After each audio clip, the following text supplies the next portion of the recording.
Hello creatives, in this particular video we're going to be looking at picking an industry instead of a traditional job, or learning to be a master in an industry rather than just focusing on a single job. At some point in time you have to choose your career, you have to choose your path, you have to choose where you actually want to follow or the kind of thing you want to be doing with the rest of your life.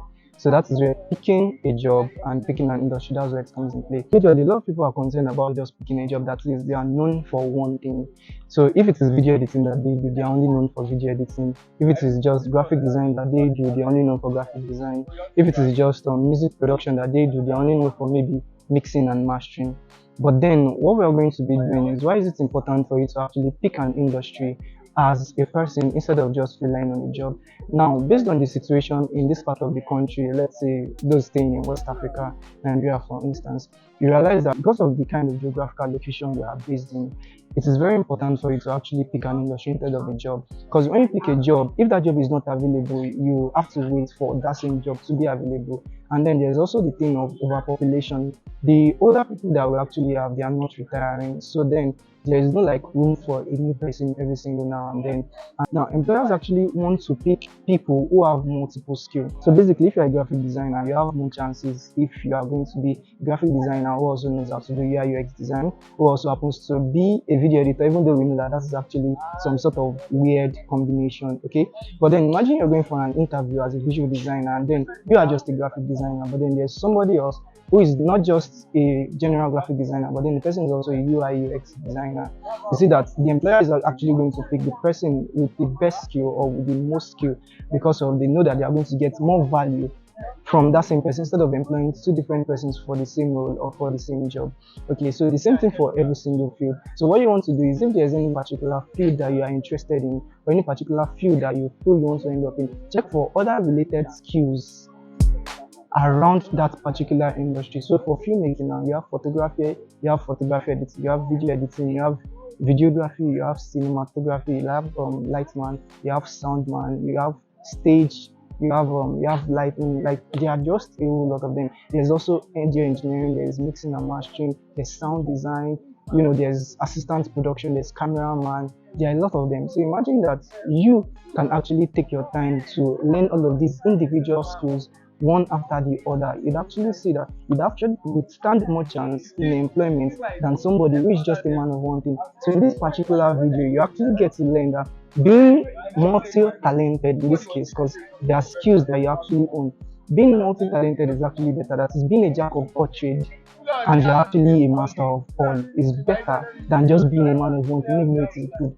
But then what you also want to do is, you want to look, okay, if you are going to be learning more things, or if you are going to be learning a lot of things, how do you manage your time? Is it that if you are a video editor, do you combine it together with photography editing all at the same time? How do you plan it? So the whole idea is, you want to ensure that you are 70% good. Okay, being the best does not actually mean that you have to be 100 over 100. Just be good enough to get the job done.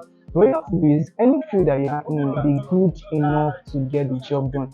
So immediately you say that you've achieved photography editing to 70%, you move into another skill, maybe cinematography, maybe production assistant, like that. So once you see that you are getting better at some point in time, and you see that, okay, you are good enough to get the job done, 65%, 70%, and things like that, then that is, so once you see that you are good enough to get the job done, that is how you know that, okay, it is high time you moved into other skill.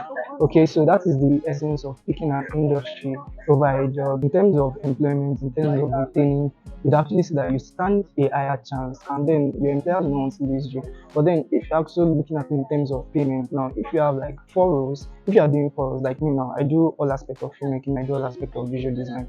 So if you are looking at in terms of payment, instead of your employer employing 5-6 person for a job, you can actually break it down into your own time and convenience, and then you can also negotiate your way into ensuring that, okay, you get the most from your time. So this is also the way you can ensure you generate more money, or you can help yourself to make more money. But then it is only in this side of the world. If it is like in the western world, nobody is going to employ you to come and do 5 things. They only employ you to do just one thing. So what you have to do is, you have to understand your environment, you have to understand your geographical location. Then what you want to do is, you want to profile solutions to yourself so that you can stand a higher chance at succeeding, rather than just whiling away your time. So in this particular video, we get to know that being a master of all, or being a jack of all trades, also means that you can be a master of all. But then you have to plan how you learn all of these things. And once you see that you're 70% good, you go for it. Question as regards picking an industry over a job. Okay. So now, when I say picking an industry over a job, now when I say job, a job can just be like video editing. That's the only thing you're good at. But then when I say picking an industry now, in terms of every aspect that is related to video editing, it's like shooting, whether it is music video, whether it is documentary, whether it is sound design to some extent, whether it is audio engineering to some extent, whether it is shooting and all of those things. So do you think it is important to focus on an industry that is when you see that okay, maybe you spend 3 years as a video editor, you can now add maybe another skill to what you are doing, still around the filmmaking space for other skill sets too.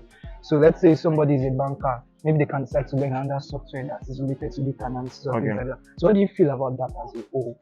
So what I understand about this is we in Nigeria here, somebody can do a whole lot. Like someone like me, I could record, I could mix, I could master, I could do all this, I could color grade, but it is always nice if you can focus on one, be good at it. Like if you know that yes, you're good at color grading, you can just know basic of shooting, but focus on color grading, because now lately what we do now, we get job. Like if I have like a contract, so if I'm shooting, I'll pay editor separate, I'll pay color grading guys separate, I'll pay sound design separate, just to make the work faster. But if I'm knowing all these things myself, it's going to stress me out.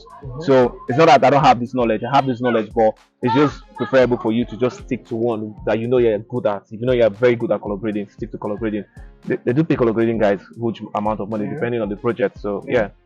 Okay, so having knowledge on other things is not actually really bad. So even just have the basic knowledge from like that, so you can actually know that you know what you want. But the problem is that you don't want to do it because you have like a whole lot of work. So if you're good in editing, stick to editing. Not that you just switch to color grading and you're not good at doing color grading, so you just be having issues about those stuff. And all of that. So in as much as you are learning a lot of things, it is also important to market yourself as one. Okay. So knowing one thing is actually very good, but then when you have knowledge on other things too, it is also going to help. However, depending on the project you are working, you want to just focus on one, because you know they shoot where they do assistant photographer, they do sound in the chair and you just die. Okay. But then if you are going to be working with firms that are going to be laying off staff, then that's when you actually see that having all of this knowledge will actually be better for you. Unless you're a freelancer. For freelancing, just take a return on your book. So I'll catch you in my next video.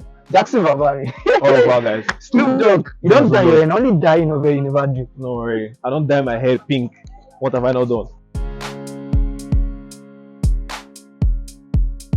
I hope you've learned a lot in this video. Don't forget to like, subscribe, and share.